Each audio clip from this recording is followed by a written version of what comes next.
کہ اگلا جو صدر ہے، جب صدر عارف علوی ریٹائر ہو جائیں گے 5 سال پورے ہونے کے بعد، تو اگلا جو صدر ہے وہ صدر زرداری ہونا چاہیے، بلاول زرداری وزیر اعظم ہونا چاہیے، اور مریم نواز کو وزیر اعلیٰ پنجاب بنانے کے امکانات روشن ہیں۔ عمران خان کو مائنس کرنے کی بھی باتیں ہماری فوج کے اندر کی جا رہی ہیں، یعنی فوج کے اندر میں یوں کہوں گا کہ ہمارے اوپر کے جو لوگ ہیں، خاص طور پہ جنرل صاحبان کے اندر یہ بات کی جا رہی ہے کہ عمران خان کو مائنس کیا جائے۔ لیکن عمران خان کو اگر آپ مائنس کریں گے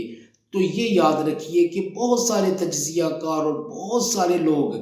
یہ کہہ رہے ہیں کہ پھر سب مائنس ہو جائیں گے، پھر فوج بھی پلس میں نہیں رہے گی، فوج بھی باقی نہیں رہے گی، کیونکہ عمران خان کو مائنس کرنے کے بعد اس ملک میں جو فسادات پھوٹیں گے ان کو کوئی روک نہیں سکے گا۔ ناظرین کرام، زرداری نے عمران خان کی جو سپاری دی ہے یہ کنفرم ہو چکی ہے۔ یہ بات جنرل ریٹائر حیدر مہدی صاحب نے کہی ہے کہ یہ بات کنفرم ہے کہ زرداری نے عمران خان کے خلاف سپاری دے دی ہے، اور جن لوگوں کو دی ہے وہ ٹی ایل پی سے ریلیٹڈ کوئی گروپ ہے جس کو یہ سپاری دی گئی ہے۔ اس کے علاوہ میں آپ کو یہ بتاتا چلوں کہ جنرل ریٹائرڈ حیدر مہدی صاحب نے کہا ہے کہ اس میں زرداری کے علاوہ 3 لوگ شامل ہیں، جس کے اندر انہوں نے جنرل ندیم انجم جو ہمارے DGISI ہیں ان کا نام لیا، دوسرے نمبر پہ جنرل فیصل نصیر جو DGC ہیں ISI کے، ان کا نام لیا، اور تیسرے بندے کا نام انہوں نے نہیں بتایا کیونکہ وہ کہہ رہے تھے کہ میں ان کا نام نہیں جانتا، لیکن یہ تیسرا بندہ بھی ایک شامل ہے۔ انہوں نے کہا کہ اگر عمران خان پر ایسا کوئی قاتلانہ حملہ کیا اور خدا نخواستہ اگر عمران خان کو کوئی نقصان پہنچا تو اس فوج میں پھوٹ پڑ جائے گی، دہشت گرد عوام کے ساتھ شامل ہو جائیں گے۔ ظاہر ہے عوام باہر نکلیں گے۔ ان کا کہنا تھا کہ جب اگر خدا نخواستہ عمران خان کے ساتھ ایسا کوئی حادثہ پیش آیا تو لوگ باہر نکلیں گے، جب لوگ باہر نکلیں گے تو پاکستان کے مخالف جو دہشت گرد ہے افغانستان سے اور پاکستان کے اندر موجود جو دہشت گرد ہے وہ بھی لوگوں کے ساتھ مل جائیں گے، اور پھر یہ فسادات اس قدر شدید ہو جائیں گے کہ دیکھتے ہی دیکھتے فوج کے اندر بھی بغاوت پیدا ہونا شروع ہو جائے گی،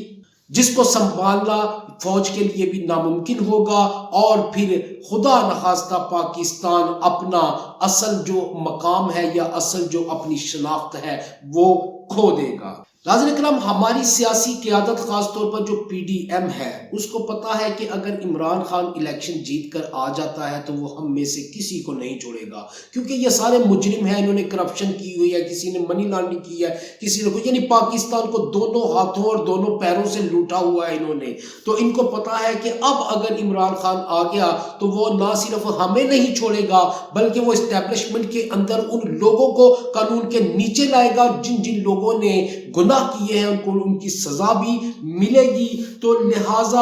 اب زرداری صاحب ایک بہت خطرناک اور بہت بھیانک کھیل کھیل رہے ہیں عمران خان کو قتل کروانے کے پیچھے۔ وہ یہ ہے کہ زرداری صاحب فوجیوں کو اکسا رہے ہیں کہ عمران خان کو قتل کروا دیا جائے، اور اس کے لیے عملی طور پر کام شروع ہو گیا ہے۔ دہشت گردوں کو پیسے زرداری صاحب نے پہنچا دیے ہیں، اور وہ یہ چاہتے ہیں کہ جب عمران خان اگر خدا نخواستہ ختم ہو جاتے ہیں تو پھر ملک کے اندر ظاہر ہے فسادات شروع ہوں گے، سارا کچھ ہوگا، فوج کے اندر بغاوت بھی ہو سکتی ہے، اور اس کے نتیجے میں انٹرنیشنل جو اسٹیبلشمنٹ ہے وہ انٹرفیئر کرے گی پاکستان کے اندر، اور پھر پاکستان کا جو ہے وہ اس کے لیے اپنے نئے قوانین پاکستان کو دے گی، اور اس میں بھی ان لوگوں کی زرداری اور نواز شریف وغیرہ جو یہ